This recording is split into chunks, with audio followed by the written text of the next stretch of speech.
오늘 또 그대의 최고의 날입니다. 임은미 선교사 묵상입니다. 2022년 10월 11일 화요일 최고의 날. 누가 나의 도움을 필요로 하는지 나는 돌아보는가. 사도행전 4장. 주일날 예배에 묵상 식구 중 한 분이 4시간을 운전해서 설교를 들으려고 오셨다. 세상에나. 나 완전 감동 먹었다는 걸 아니겠는가. 이런 분은 시간 되면 그 자리에서 얼른 기도해드린다. 많은 분들의 기도 덕분에 주일 설교 3번 다 주님이 예배에 강한 임재함을 허락해 주셨다. 이래서 중보 기도는 꼭 부탁해야 한다고 나는 믿는 사람이다. 내 큰동생 부부는 내가 기대했던 반응은 보여주지 않았지만 분명 하나님이 함께 해주신 예배임을 믿는다. 예배에 온 그 자체만으로도 나는 완전 감동. 하나님이 내 마음에 그래도 조금이라도 서운함이 있으리라고 생각하셨는지 아침에 카톡을 열으니 아래와 같은 글이 와 있었다. 샬롬. 선교사님 늘 묵상 말씀 감사합니다. 저는 오늘 또 친정가족 구원 위해 눈물로 주여를 외치는 1인입니다. 매일 결신문 마스크로 노방 전도한 지 2년이 되어가고 구원받는 영혼들 보면서 우리 친정가족들은 언제쯤 돌아올까 오늘 또 주여를 외치다가 선교사님 생각이 났어요. 올 연초에 전도로 힘든 때 선교사님 꿈을 꾸었어요. 순식간에 시퍼런 푸른 바다가 펼쳐지더니 백마가 바다를 가르며 나타나더니 쭉 앞으로 달려가는데 백마 서너 마리가 이끄는 마차였는데 자세히 보니 황금으로 되어 있는 부분을 클로즈업 시켜서 딱 보여주시고 마차 뒤쪽에는 꽃으로 장식이 되어 있었어요. 정말 난생 처음 보는 황홀 지경이었어요. 그런데 그 바다 입구에 선교사님이 하늘색 드레스를 입고 여유만만하고 행복하게 웃으면서 서 계셨는데 평소와는 좀 다른 모습이었어요.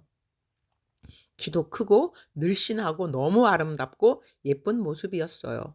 이 모든 것이 글로 표현할 수 없는 광경인지라 그동안 침묵했고 언제고 기회 되면 꼭 뵙고 리얼하게 말씀드리고 싶었어요. 지금도 너무나 생생한 일이지만 오늘 또 카톡 망설이다 기도 중에 감동이 와서 보내게 되었어요. 아마도 선교사님 위해 준비된 하늘 상급 보면서 제게 힘과 도전을 주시는 것이 아닐까 싶었어요.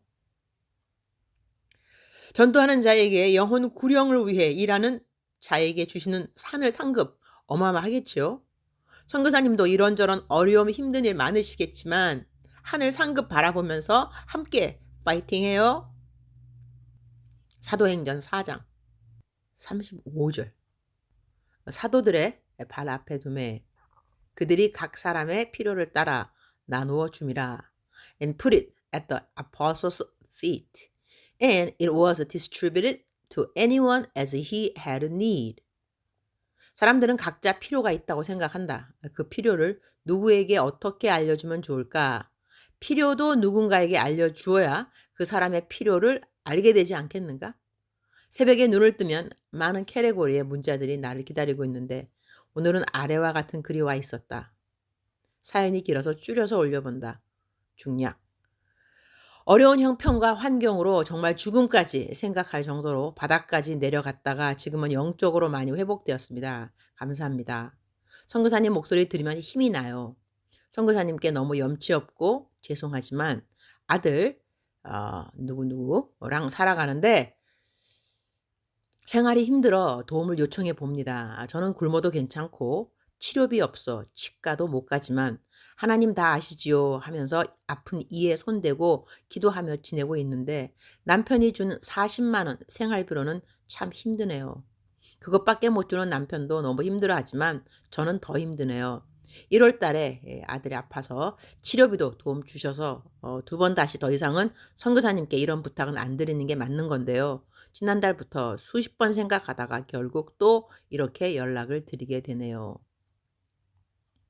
이분 글을 읽고 이전에 입금해드렸던 계좌번호를 찾아서 이분에게 얼른 필요한 만큼의 생활비를 보내드리고 아는 치과에 연락을 했다. 이분을 좀 치료해 줄 수 있냐고. 그 치과 원장님은 쾌히 선교사님 부탁이 가시면 무조건 프리 패스예요 해주어서 부탁하는 내 마음을 가볍게 해주었다. 오늘 아침에는 지난번 도와드렸던 우크라이나 후원금에 대하여 아래와 같은 글도 와 있었다. 샬롬 이문미 목사님, 지난주 중에 우크라이나 난민 가정 잘 만나서 2딸 겨울 잠바와 옷들도 선물해주고 필요한 음식들과 아이들 간식도 한 보따리 보내었습니다. 어찌나 아이들이 좋아하던지요.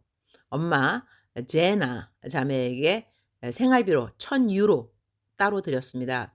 자매와 인터넷으로 고향 이웃들에게 필요한 침낭들과 나라를 지키는 수비대원들 겨울용 야전 잠바와 신발들을 보내주신 후원금으로 넉넉하게 사서 보냈습니다.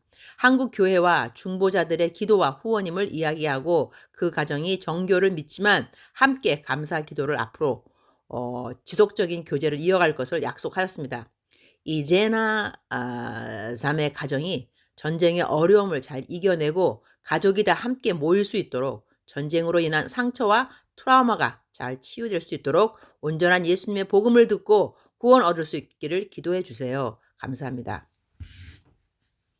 초대교회 때는 성도들 중에 가난한 사람이 없었다고 한다. 그 비결은 34절 그 중에 가난한 사람이 없으니 이는 밭과 집 있는 자는 팔아 그 판 것의 값을 가져다가 35절 사도들의 발 앞에 두매 그들이 각 사람의 필요를 따라 나누어 줌이라. 주님 오늘 또 최고의 날입니다.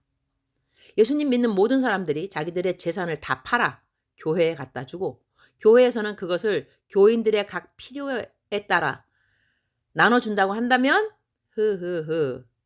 초대교회는 그렇게 했다는 것인데 암만 생각해도 초대교회가 이 땅에 다시 시작되는 것은 쉽지 않겠구나 그런 생각을 갖게 하는 성경 구절입니다. 그래도 우리는 이웃의 필요를 저희가 할 수 있는 한 만나주는 것은 노력할 수 있는 일이라고 생각되어서 저도 저에게 들어오는 헌금들을 부지런히 하나님 백성들의 필요를 만나주는데 힘쓰고 있습니다. 이 땅에서만의 것을 생각한다면 우리는 굳이 이웃의 필요를 만나는데 나의 힘을 쓸 이유가 없을는지도 모릅니다. 그러나 저 하늘에 영원히 살아갈 우리의 삶을 생각한다면 이웃의 필요를 만나주면서 하늘나라에서 내가 받을 상에 투자를 하는 것은 참으로 현실적인 투자가 아닐까 합니다. 저는 이제 아틀란타 떠나기 2주가량 남았는데 저를 만나자는 분들이 줄을 서고 있습니다. 모든 만남 사역에 하나님의 크신 임재하심과 성령님 안에서의 교제함을 허락하여 주실 주님 찬양드립니다. 주님 사랑합니다. 주님 감사합니다. 오늘 또 우리 주님 저를 보시면서 하루 종일 기쁘시면 참 좋겠습니다. 사랑하는 그대여. 사랑하는 그대여 출석 부르고 있습니다. 대답하셔야죠. 사랑하는 그대여, 사랑하는 그대여, 사랑하는 그대여. 억만 번 더 들어도 기분이 좋은 말 들으면 들을수록 힘이 되고 기쁨이 되고 새로운 도전이 되고 격려가 되는 사랑하는 내 딸아, 사랑하는 내 아들아, 사랑하는 그대여.